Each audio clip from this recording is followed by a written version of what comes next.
आधे बाउल दही में 4 चम्मच MDH चटनी पुदीना मसाला डाला, स्टर करो, पुदीना चटनी तैयार। MDH चटनी पुदीना मसाला।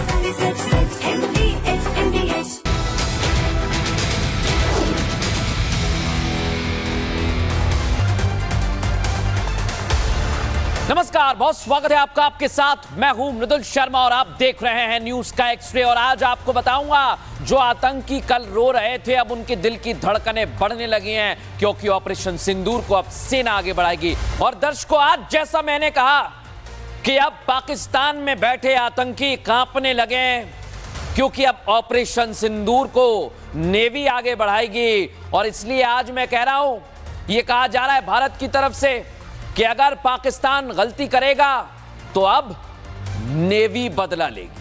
नेवी कैसे बदला लेगी दर्शकों, आज आपको बताने वाला हूं।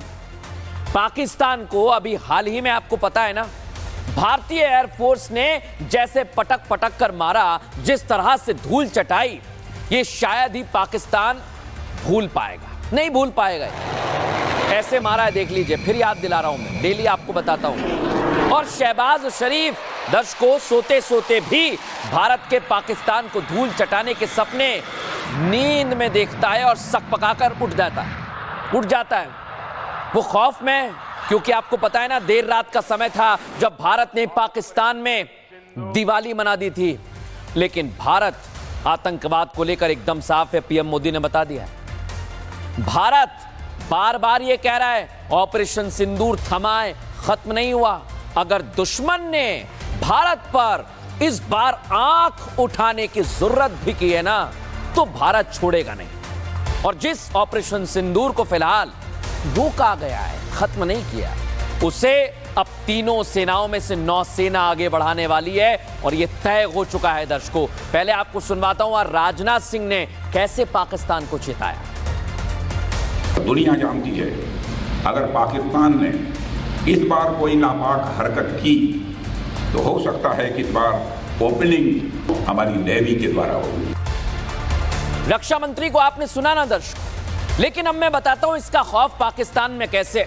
आपको कल मैंने बताया था, हाफिज सईद का बेटा और पहलगाम का मास्टरमाइंड रैली कर रहा था। ये आ गए थे, बिल से बाहर निकलकर रो रहे थे, आंसू बहा रहे थे। ये आतंकी जो लाहौर में बैठे हैं ना दर्शकों, ये भारत के खिलाफ प्लानिंग कर रहे हैं, आज से नहीं सालों से कर रहे हैं। लेकिन इनको पता है कि अगर इस बार गलती की तो जितने ये बैठे हुए लाइन से इनका नंबर लगेगा।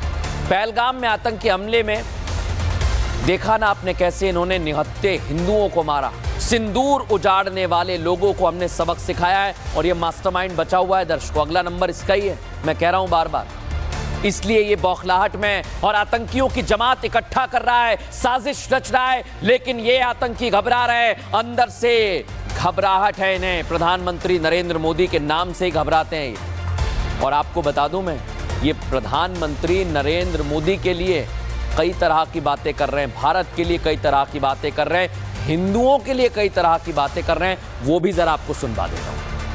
10 मई को हमने तुम्हारे हिंदुत्व के नजरिए को, तुम्हारे अखंड भारत के नजरिए को, तुम्हारे बीजेपी आरएसएस के शब्द नजरिए को अल्लाह के फजल करम से 10 मई की सुबह को हमने खलीजे बंगाल में करवो। देखा आप, इनकी फेक फैक्ट्री चल रही है, लेकिन इनके जहन में डर है पीएम मोदी का, इनके जहन में डर है भारत का, इनके जहन में डर है ऑपरेशन सिंदूर का, और अब इनके जहन में डर बैठ गया है हमारी इंडियन नेवी का। दिखाता हूं आपको।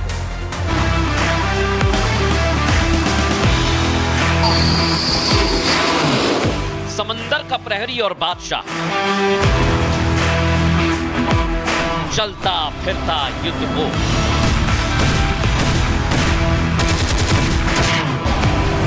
40,000 टन भारत का स्वदेशी युद्धपोत करियर INS विक्रांत। अरब सागर में भारतीय नेवी की वो ताकत जिसके सामने भारत का दुश्मन आंख उठाने से पहले 100 बार सोचता है। चलता फिरता एयरबेस आतंकिस्तान जैसे दुश्मनों की लंका लगाने के लिए काफी, क्योंकि ये पानी के रास्ते दुश्मन को धूल चटाने के साथ जीत की गारंटी है। और अब की बार अगर पाकिस्तान की तरफ से कोई नापाक हरकत हुई तो एयरफोर्स नहीं बल्कि बदले की ओपनिंग नेवी के हाथ में होगी। और ये बात खुद देश के रक्षा मंत्री राजनाथ सिंह ने कही। पाकिस्तान बहुत खुश नसीब है कि ऑपरेशन सिंदूर के दौरान हमारी नेवी ने अपने पराक्रम का जितना प्रदर्शन करना चाहिए था वह नहीं कर पाई। अब तक जो हुआ वह तो वार्म अप था। दुनिया जानती है अगर पाकिस्तान ने इस बार कोई नापाक हरकत की तो हो सकता है कि इस बार ओपनिंग और किसी के द्वारा न हो, हमारी नेवी के द्वारा हो। लड़ाकू विमानों और एडवांस्ड मिसाइलों से लैस आईएनएस विक्रांत सिर्फ जहाज नहीं बल्कि दुश्मन की तबाही का कॉम्बो पैक। इधर गृह मंत्री राजनाथ सिंह ने नेवी को इशारा दिया तो उधर नौसेना प्रमुख एडमिरल दिनेश त्रिपाठी ने साफ कर दिया कि किसी भी चुनौती से निपटने के लिए नेवी तैयार है। मैं आपको आश्वस्त करता हूं कि आपकी नौसेना कंटिन्यूड ऑफ सिंदूर के इस न्यू नॉर्मल के लिए हरदम तैयार है। आपके मार्गदर्शन में हम किसी भी चुनौती, किसी भी खतरे का कहीं भी, कभी भी और कैसे भी सामना करने के लिए सदैव तत्पर हैं। ऑपरेशन सिंदूर के जरिए पाकिस्तान को धूल चटाने के बाद DG naval operation AN Pramod ने बड़ा खुलासा किया था। प्रेस कॉन्फ्रेंस में एएन प्रमोद ने बताया था कि कराची पर हमला करने के लिए नेवी बिल्कुल तैयार थी। नौसेना ने अरब सागर में अपनी ताकत दिखाई। पाकिस्तान की हर हरकत पर भारत की नजर थी। Our forces remained forward deployed in the northern Arabian Sea in a dissuasive and deterrent posture with full readiness and capacity to strike select targets at sea and on land, including Karachi at time of our choosing. Operation Sindoor अभी जारी है और अब अगर कुछ होता है तो ये ऑपरेशन भारतीय नेवी आगे बढ़ाएगी। हाफिज सईद, मसूद और जितने भी आतंकी हैं ना दर्शकों, उन्हें भारत की नेवी की ताकत बता देता हूं क्योंकि ये बिल में छिपे हुए हैं। भारत के पास दुनिया की 7वीं सबसे ताकतवर नौसेना है। इंडियन नेवी के पास 2 एयरक्राफ्ट कैरियर हैं दर्शकों, 6 एम्फीबियंस युद्धपोत हैं, 10 विध्वंसक युद्धपोत हैं, 13 फ्रिगेट हैं और कई पनडुब्बियां इसमें शामिल हैं दर्शकों, 144 पेट्रोल शिप। लेकिन नौसेना में शामिल होने वाला स्टील फ्रिगेट तमाल के मैंने आपको जानकारी दी। तमाल एडवांस एंटी सबमरीन रॉकेट है और ये टॉर्पीडो से लैस होगा। इसका सीधा मतलब यह है दर्शकों कि नेवी जब ताकत से प्रहार करेगी तो पाकिस्तान में बैठे आतंकी कपकपा जाएंगे। और सिर्फ आज नेवी की नहीं दर्शकों, एयरफोर्स अपनी ताकत कैसे बढ़ा रही है वो आपको बता दूं। खबर मेरे पास है त्रिपुरा के कैलाशहर एयरबेस। ये जो तस्वीर मैं आपको दिखा रहा हूं, ये कैलाशहर एयरबेस को फिर से शुरू करने की तैयारी में है भारत। 1971 की बात है दर्शकों, युद्धकालीन एयरबेस है और इसे हम फिर से शुरू करेंगे। यह हमारे लिए बहुत महत्वपूर्ण है, मैं बता रहा हूं आपको। 1971 में कैलाशहर एयरबेस से ही पाकिस्तान के 2 टुकड़े हुए थे। नीचे आपको दिख रहा है ना वो बांग्लादेश का बॉर्डर, और ये वो तस्वीर मैं आपको दिखा रहा हूं दर्शकों। लेकिन आप सोच रहे होंगे कि यह हमारे लिए कितना महत्वपूर्ण है, तो आइए आपको जानकारी दे देता हूं। इसका एक्सरे किया है। कैलाशहर एयरबेस ने 1971 के भारत पाक युद्ध में अहम भूमिका निभाई थी दर्शकों। चीन और बांग्लादेश की गतिविधियों के जवाब में भारत का कैलाशहर एयरबेस, जिसे पुनर्जीवित करना बहुत अहम कदम माना जा रहा है, क्योंकि बांग्लादेश और चीन ने लाल मोनिहार हाट इलाके में एयरबेस पर दांव लगाया और चीन बांग्लादेश के लाल मोनिहार हाट एयरबेस को आधुनिक सैन्य ठिकाने में बदलने में मदद मिल रही है। और चीन की बांग्लादेश के जरिए यह कोशिश है कि वो यहां पर प्रभाव बढ़ाए। यह एयरबेस भारत के लिए रणनीतिक रूप से महत्वपूर्ण है। सिलीगुड़ी कॉरिडोर से सिर्फ 20 किलोमीटर की दूरी पर है। सिलीगुड़ी कॉरिडोर को चिकन नेक आप समझते ना, ये भी कहा जाता है, और भारत के पूर्वोत्तर राज्यों को शेष जितने भी आगे जो राज्य हैं उन्हें जोड़ता है। इस क्षेत्र में किसी भी प्रकार की विदेश सैन्य गतिविधि को भारत अपनी सुरक्षा के लिए सीधा खतरा मानता है और कैलाशहर एयरबेस भारत को इस संवेदनशील क्षेत्र में एक सशक्त सैन्य बेस देगा। इसलिए यह हमारे लिए महत्वपूर्ण है। लेकिन दर्शकों, आज एक महत्वपूर्ण बात रक्षा मंत्री राजनाथ सिंह ने लगातार वो जवानों के बीच जा रहे हैं, उनका मनोबल बढ़ा रहे हैं। गुजरात के भुज एयरबेस पर जाकर मुलाकात की जवानों से, जिसकी तस्वीर मैं आपको दिखा रहा हूं। और अब राजनाथ सिंह गोवा पहुंचे, जहां भारत के बाहुबली INS विक्रांत पर जवानों से मुलाकात की। उसकी तस्वीर भी आप देख लीजिए। आर्मी हो, नेवी हो या फिर एयरफोर्स, तीनों का मनोबल बढ़ा रहे हैं। और आज तो सीधी पाकिस्तान को चेतावनी दे दी कि अब जितने भी आतंकी छिपे हुए हैं हमें दे दो वापस। दिखाता हूं रिपोर्ट।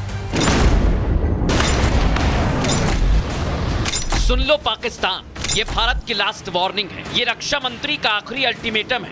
अगर तुमने पाकिस्तान में चल रही आतंक की फैक्ट्री को बंद नहीं किया तो अगली बार वार्निंग नहीं बल्कि सीधे एक्शन होगा। और जो शहबाज आतंकियों को सेव करने में जुटा है, उन आतंकियों को भारत को सौंप दे। पाकिस्तान के हक में यही बात होगी कि वह अपनी जमीन पर चल रही आतंकवाद की नर्सरी को अपने हाथों से उखाड़ देंगे। इसकी शुरुआत उसे हाफिज सईद और मसूद अजहर जैसे आतंकवादियों को भारत के हाथों में सौंपने से करनी चाहिए। युद्धपोत INS विक्रांत से पाकिस्तान को सख्त लहजे में चेतावनी भी दी और कहा कि पाकिस्तान जो आतंकवाद का खेल खेल रहा है उसकी टाइम लिमिट खत्म हो गई। अब अगर कोई हरकत हुई तो खामियाजा भुगतना पड़ेगा।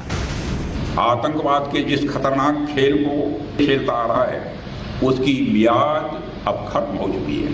अब जब भी पाकिस्तान भारत के खिलाफ किसी आतंकवादी हरकत को शह देगा तो न केवल उसका खामियाजा उसे भुगतना पड़ेगा बल्कि हर बार की तरह उसे हार का भी सामना करना ही पड़ेगा। भारत से पिटने के बाद शहबाज शरीफ अलग अलग देश घूमकर वहां से भारत से बातचीत की गुहार लगा रहा है। और शहबाज की इस डिमांड पर रक्षा मंत्री ने साफ कर दिया कि बात होगी तो आतंकवाद और POK पर होगी। पाकिस्तान की ओर से बार बार बातचीत की पेशकश की जा रही है, मगर भारत ने साफ कह रखा है कि बात होगी तो आतंकवाद पर होगी, बात होगी तो पाक ऑक्युपाइड कश्मीर पर होगी। PM मोदी हो या फिर रक्षा मंत्री राजनाथ सिंह, सबका कहना साफ है, पाकिस्तान को आतंकवाद की फैक्ट्री बंद करना ही होगा, वरना आतंकवाद की आग में खुद जल जाएगा।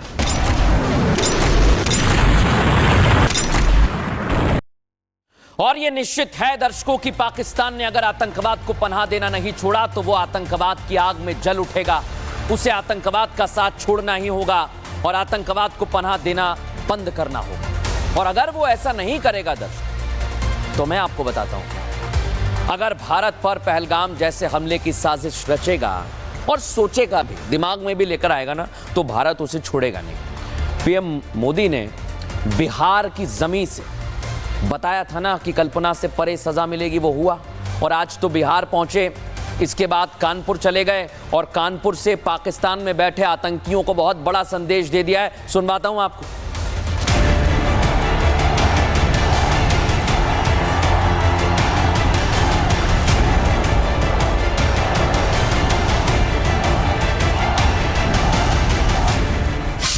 ऑपरेशन सिंदूर के दौरान जो दुश्मन गिड़गिड़ा रहा था वो किसी धोखे में न रहे। ऑपरेशन सिंदूर अभी खत्म नहीं हुआ है।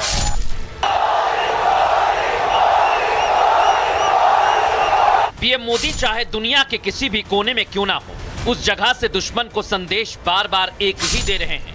मोदी का विजन आतंकवाद को लेकर एकदम क्लियर है। जहां से भी भारत पर आतंकी नजर जाएगी वहीं उसे ठोक दिया जाएगा। PM मोदी ने यूपी के कानपुर में एक बार फिर पाकिस्तान को चेताया और कनपुरिया अंदाज में दुश्मन को बता दिया, दुश्मन पास आ जाओ नहीं तो खत्म कर दिए जाओगे। अगर मैं सीधी कानपुरिया में कहूं तो दुश्मन कहीं भी हो हाँक दिया जाएगा।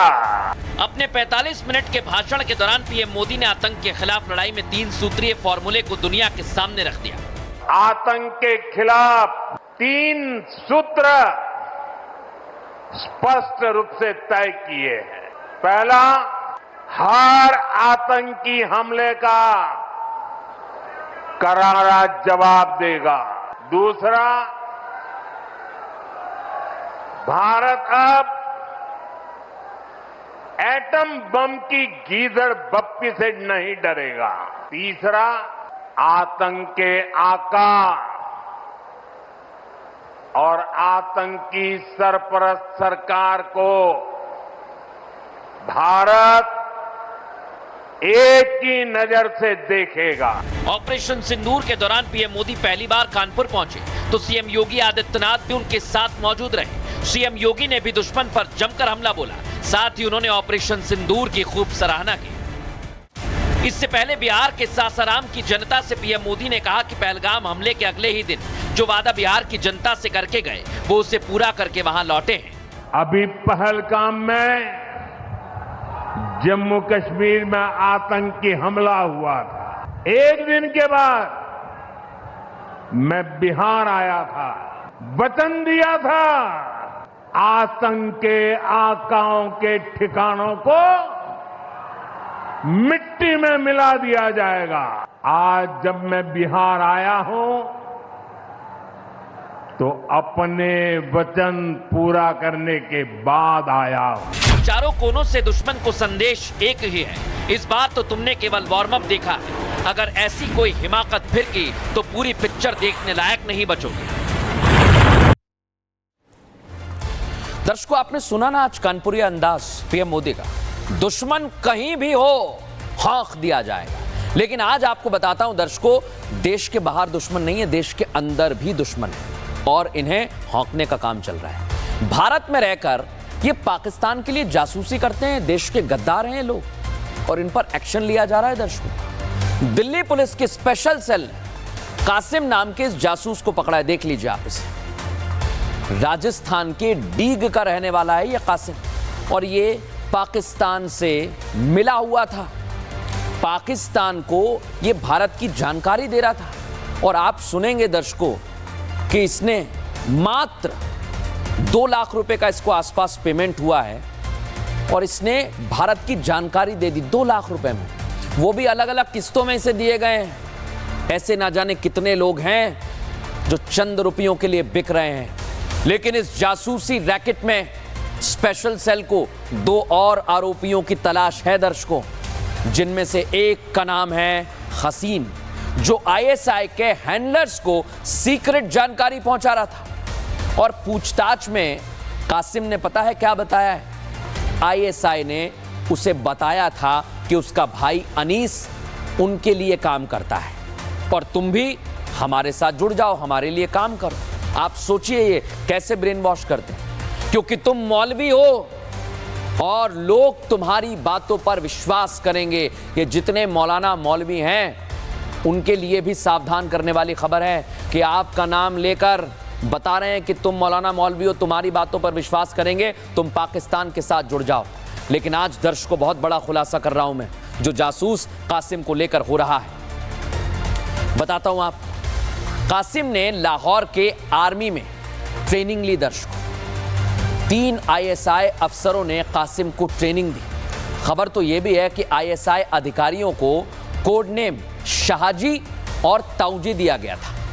एक आईएसआई अधिकारी की पहचान वकास के तौर पर हुई और पहलगाम का जो हमला हुआ ना, पहलगाम अटैक के 1 हफ्ते पहले ये पाकिस्तान गया था। आप सोचिए ये मौलवी कासिम, और कासिम ने मोबाइल का डेटा डर के मारे डिलीट कर दिया, लेकिन चिंता मत करिए, एजेंसीज रिकवर कर रही हैं उसे। जासूसों की गिरफ्तारी के बाद डेटा तो डिलीट कर देते हैं ये लोग, लेकिन एजेंसीज रिकवर कर रही हैं, इनसे पूछताछ की जा रही है और इनका खुलासा होकर रहेगा। और इसलिए मैं कह रहा हूं दर्शकों, प्रधानमंत्री नरेंद्र मोदी हो, रक्षा मंत्री राजनाथ सिंह हो या फिर गृह मंत्री अमित शाह, ये सब लोग देश के दुश्मनों से लड़ रहे हैं और हमारी तीनों सेनाएं तो लड़ रही हैं। और आपकी भी भूमिका क्या है ये आपको बता दी गई है। लेकिन आज की तस्वीर आपको देखनी चाहिए दर्शकों। ऑपरेशन सिंदूर जैसे ही शुरू हुआ था उसके बाद आपने देखा घाटी में पाकिस्तान ने हमला किया, घाटी में हमला किया गया। पहले वहां पर पहलगाम में धर्म पूछकर सिंदूर मिटाया गया और जब हमने आतंकवादियों को मिट्टी में मिला दिया तो इन लोगों ने सिविलियंस पर, वहां के रहने वाले लोगों पर हमला किया। 100 से ज्यादा आतंकियों को हमने मारा तो पाकिस्तान ने हमारे गुरुद्वारे को निशाना बनाया। और आज ये दुनिया के सामने तस्वीर आ गई है कि लोगों ने कैसे गुरुद्वारे में हमला किया। गृह मंत्री अमित शाह ने भी वो तस्वीरें देखी जाकर, देखिए आपको दिखा रहा हूं। गुरुद्वारे में मत्था टेका और फिर देखा कि वहां पर कैसे पाकिस्तान ने नुकसान पहुंचाया। गनीमत ये रही दर्शकों कि वहां कोई नुकसान नहीं हुआ है जान माल का, लेकिन पुंछ में इतनी गोलीबारी इस सवाल खड़े करती है कि पाकिस्तान चाहता क्या है। वो बेकसूर लोगों पर हमला करता है। और आज तो बीएसएफ कैंप भी पहुंचे गृह मंत्री अमित शाह और बता दिया कि जैसे बीएसएफ ने चौकियों को उड़ाया था, पाकिस्तान को भगाया था, वैसा ही होना चाहिए। सुनिए जरा उन्होंने क्या संदेश दिया है। भारत के निर्दोष व्यक्तियों पर, भारत की सेना पर और भारत की सीमा पर किसी भी प्रकार का आक्रमण भारत सहन नहीं करेगा। इसका सटीक और इससे भी बुलंद जवाब दिया जाएगा। अब दर्शकों, मैंने आपको बता दिया कि नेवी हमला करेगी, नेवी आतंकियों को सबक सिखाएगी। पीएम मोदी, गृह मंत्री अमित शाह, रक्षा मंत्री राजनाथ सिंह ने क्या कहा। लेकिन अब आपको बताता हूं दर्शकों कि शहबाज में खौफ बैठ गया है ब्रह्मोस का। हमारी मिसाइल ब्रह्मोस ने पाकिस्तान को कैसे नेस्ते नाबूद किया है तो दुनिया ने देख लिया, लेकिन शहबाज को उसके सपने आ रहे हैं रात में और ब्रह्मोस खरीदने की डिमांड कर रहा है शहबाज। लेकिन इन सब के बीच पीएम शहबाज की मैं आपको जानकारी दे दूं कि वो कबूल कर रहा है कि हमने उसे मारा, ब्रह्मोस से मारा। इसलिए तो दुनिया भर में अब ब्रह्मोस की मांग बढ़ रही है। हो सकता है कल को पाकिस्तान भी कह दे। लेकिन आज जो शहबाज ने बताया है कि हमारी ब्रह्मोस ने कितना नुकसान पहुंचाया, वो आपको सुनवाता हूं। On 9th and 10th night, we decided to respond in a measured fashion to Indian aggression. At 4:30 in the morning, after Fajr prayers, Pakistan armed forces, led very ably by our Field Marshal Syed Asim Munir, to teach a lesson to our enemy. But before that hour reached, India again launched missile attacks, BrahMos, and hit Pakistan's various provinces, including airport in Rawalpindi and other places. देखिए, ब्रह्मोस तो ताकतवर है दर्शकों, और मैं बार बार कह रहा हूं कि इसका प्रोडक्शन भी भारत बढ़ाएगा, आत्मनिर्भर बनेगा और कल को सारे देश हमसे ब्रह्मोस अभी कुछ खरीद रहे हैं और भी खरीदेंगे। लेकिन दर्शकों, इतना सब कुछ हो रहा है और कांग्रेस पार्टी ना जाने कहां है, वो सो रही है। वो ऑपरेशन सिंदूर को लेकर अभी भी सवाल उठा रही है। आप सोचिए, कई कांग्रेस पार्टी के सांसद हैं जो विदेशों में जाकर ऑपरेशन सिंदूर का बखान कर रहे हैं, लेकिन देश में रहने वाले कांग्रेस के कुछ ऐसे नेता हैं जो सवाल उठा रहे हैं। पाकिस्तान को धूल चटाने के बाद कांग्रेस पार्टी के सुर बदल गए। एक के बाद एक कांग्रेस नेता सवाल खड़ा कर रहे हैं और उनके ऐसे ऐसे बयान सामने आ रहे हैं जो सवाल खड़े करते हैं कि कांग्रेस पार्टी, राहुल गांधी और उनके मुख्यमंत्री रेवंत रेड्डी को हो क्या गया है। रिपोर्ट आपको दिखाता हूं। कांग्रेस पार्टी में ऑपरेशन सिंदूर के बाद सेना के शौर्य पर सवाल उठाने की होड़ सी लग गई है। किसी को यह छिटपुट घटना लगती है, कोई पाकिस्तान की बोली बोलता है। सबूत देखने के बाद भी सिर्फ भारत की सेना पर सवाल उठाते हैं। अब तेलंगाना के सीएम रेवंत रेड्डी ने पाकिस्तान वाली बोली बोली है। रेड्डी ने सवाल किया है कि पीएम के लाए गए राफेल विमानों को पाकिस्तान ने मार गिराया। पाक ने कितने राफेल गिराए, इसकी कोई चर्चा नहीं हो रही। पाक ने कितने राफेल मार गिराए, पीएम को जवाब देना चाहिए। पीएम मोदी से ये जवाब मांगने वाले को शायद दुनिया के नेताओं के बयान सुनाई और दिखाई नहीं पड़ते, जिसमें दुनिया भारत की ताकत का लोहा मान रही है। अमेरिकी रक्षा विशेषज्ञ जॉन स्पेंसर ने सोशल मीडिया पर एक पोस्ट भी लिखा, भारत ने संघर्ष में पूरी तरह आत्मनिर्भर रहते हुए स्वदेशी हथियारों का प्रयोग किया, जबकि पाकिस्तान चीनी हथियारों पर निर्भर रहा, जिनकी कमजोरियां युद्ध के मैदान में साफ दिखाई दी। कांग्रेस शुरू से ही सेना के पराक्रम पर सवाल उठाती रही है। रेवंत रेड्डी के बयान पर बीजेपी ने पलटवार किया है। राहुल गांधी पूछते हैं कितने रफाल गिराए, रमेश पूछते हैं कितने रफाल गिराए, रेवंत रेड्डी पूछते हैं बताओ कितने रफाल गिराए। पाकिस्तान के पीएम हैं, उन्होंने क्या कहा है मैं पढ़ देता हूं। भारत के ब्रह्मोस मिसाइलों ने पाकिस्तान के सैन्य ठिकानों पर हमला कर दिया। अरे राहुल गांधी, आप हमसे क्या रिपोर्ट कार्ड मांग रहे हैं, हमसे क्या सबूत मांग रहे हैं? ये शहबाज शरीफ और राहुल गांधी फोन पे बात नहीं करते क्या? ये जो पाकिस्तान के बब्बर हैं, वो हिंदुस्तान के गब्बर है। कभी भी राहुल गांधी ने ये नहीं पूछा कि कितने पाकिस्तान के एयरबेस ध्वस्त हुए, कभी भी ये नहीं पूछा कितने आतंकी अड्डे ध्वस्त हुए। पूछा तो केवल इतना कि कितने हवाई जहाज हिंदुस्तान के गिरे। ये जो जय हिंद की यात्रा आपने निकाला है, ये जय पाकिस्तान की यात्रा ज्यादा लग रही है। भले ही कांग्रेस इन पार्टी कितने ही सवाल खड़े कर ले, ना तो भारत की सेना का मनोबल कम होगा और ना कि भारत की तरफ आंख उठाने वाले दुश्मन बचेंगे।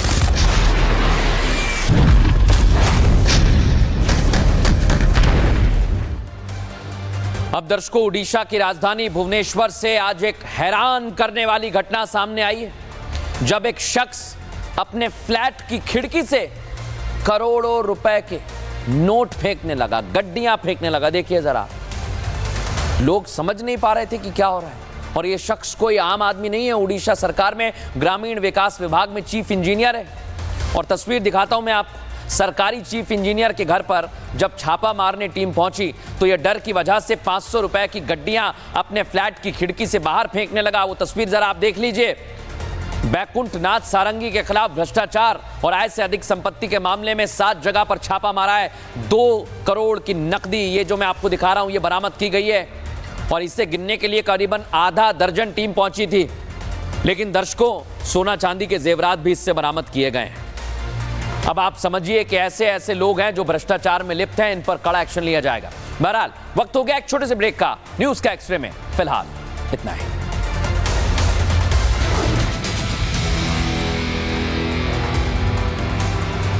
ये है सीक्रेट रेसिपी MDH का जीरा सिर्फ जल जीरा मसाला। सिप सिप जीरा सिप MDH का जल जीरा सिप MDH का जल जीरा सिप।